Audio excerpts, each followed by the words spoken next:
अस्सलाम वालेकुम। पाकिस्तान में कैसर अहमद राजा साहब ने हालिया महीनों में और हफ्तों में बहुत सारे लोगों पर बेगैरती के इल्ज़ामात लगाए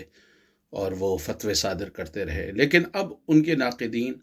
के ख़याल में कैसर अहमद राजा साहब ख़ुद इंतहाई बेशर्मी और बेगैरती से ऐसे मौक़िफ़ अपना रहे हैं जिसको लॉजिकली या मंतकी तौर पे साबित नहीं किया जा सकता। अब उन पर भी बेगैरती के इल्ज़ामात लग रहे हैं और उनके एक बहुत बड़े मुखालिफ हारिस साहब ने जो है उन पर लगाया है कि भई ये शख्स खुद जो है नीदरलैंड की नेशनैलिटी लेकर बैठा हुआ, और नीदरलैंड का जो लीडर है उसने इस्लाम और प्रॉफिट ऑफ इस्लाम के ख़िलाफ़ इंतहाई नाशाइस्ता ज़बान इस्तेमाल की है। वो यूरोप में मुसलमानों का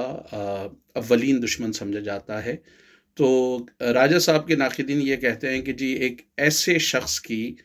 मुल्क की इन्होंने नेशनैलिटी लेके बैठे हुए हैं और यहाँ पर सबको गैरत का दर्स दे रहे हैं, और वो समझते हैं कि ये बहुत बड़ी बेगैरती है कि ये तौहीन मज़हब और तौहीन रिसालत की बात करते हैं, इस्लाम की बात करते हैं, लेकिन नेशनैलिटी ख़ुद एक ऐसे मुल्क के लेके बैठे हुए हैं जिसका लीडर जो है उसकी जो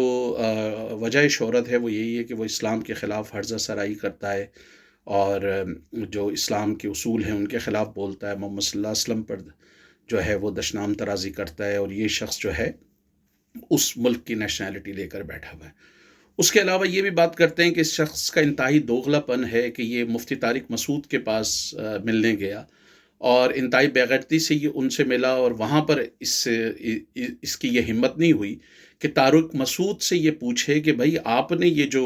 मज़हब की तौहीन की थी और फिर माफ़ी मांग ली, फिर आपने ही माजी में ये फतवे दिए थे कि इस तरह माफ़ी अगर हर एक को देते रहें तो हर एक बोलता रहेगा, तो वो कैसे इस्लामी नुक्ता नज़र से या मज़हबी नुक्ता नज़र से बेहतर साबित हो गया। और इसने कभी इस पर कोई तस्करा नहीं किया कि जब मुफ्ती मसूद उस्मानी को या मुफ्ती तारिक मसूद को जो है वो माफ़ी मिल सकती है, तो सवाल ये पैदा होता है कि फिर ये जो 400 से 750 से ज़्यादा लोग हैं जिनका अभी साबित भी नहीं है कि इन्होंने ये किया है या नहीं किया है, अभी मुकदमा ही चल रहा है, लेकिन मुफ्ती तारिक मसूद ने तो बहुत सारे नाक़िदीन के मुताबिक न सिर्फ ये कि मज़हब के ख़िलाफ़ गुस्ताखी की, उसका एतराफ़ किया और फिर उसकी माफ़ी मांगी, लेकिन वो ये नाक़िदीन ये कहते हैं कि ये राजा जो है ये बेगैरती के साथ उससे मिलने भी गया और इसमें इतनी अख़लाक़ी ज़रूरत पैदा नहीं हुई कि ये उस पर उनके उस मौक़िफ़ पर जो है वो उनकी मज़म्मत करे या उनसे ये सवाल पूछे। बिल्कुल इसी तरह वो ये कहते हैं कि जब जुनैद जमशेद के हवाले से मसला हुआ था तो ये तारिक जमील साहब ने रो रो के उसके लिए माफ़ी मांगी थी। अब सवाल ये पैदा होता है कि अगर ये तो अभी ये प्रोपेगेंडा कर रहे हैं ना कि जो लोग इन मुल्ज़िमान जिन पर अभी कुछ साबित भी नहीं हुआ है, इवन इनके वकीलों पे दशनाम तराज़ी कर रहे हैं, उनको भी एक तरीके से ये ब्रैकेट कर रहे हैं कि जी वो भी जो है वो गुस्ताखों के साथ हैं। तो सवाल ये पैदा होता है कि अगर जो जमशेद ने जो है वो गुस्ताखी की थी, जिसका उसने एतराफ़ किया, उसने माफ़ी मांगी, उसकी वीडियो मौजूद है जो हर कोई देख सकता है, तो तारिक जमील ने उसका साथ देकर क्या उस